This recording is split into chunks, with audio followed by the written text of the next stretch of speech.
A local event venue says it's struggling to obtain a full liquor license. The owner says potential customers are taking their business elsewhere because she doesn't have this Class B license. New at 6, Taylor Siebel finds out how the change could improve the venue's prospects.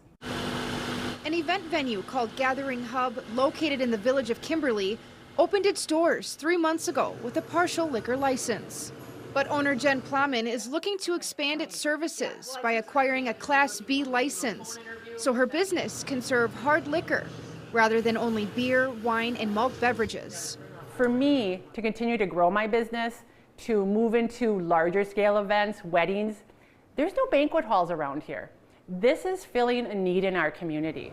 After the business next door closed and surrendered their Class B license, Plowman reached out to the village requesting it. Plowman says village leaders have been very supportive of her business since she opened.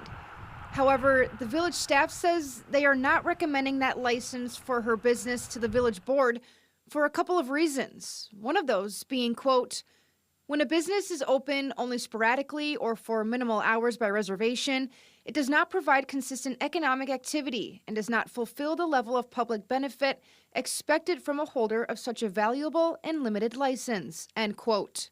People are not booking. I do have a few weddings booked, but more weddings have walked away because they want to have that signature cocktail, and I can't do that. Plowman posted on Facebook this week requesting the community's help. Just looking for support. Like I said, the village has been great, but this license is really critical to my business. And I did ask, is there anybody who would want to come and support me at the meeting on Monday? And there was a really, really big response. Plowman says she will speak to the village board at their meeting Monday night at 5.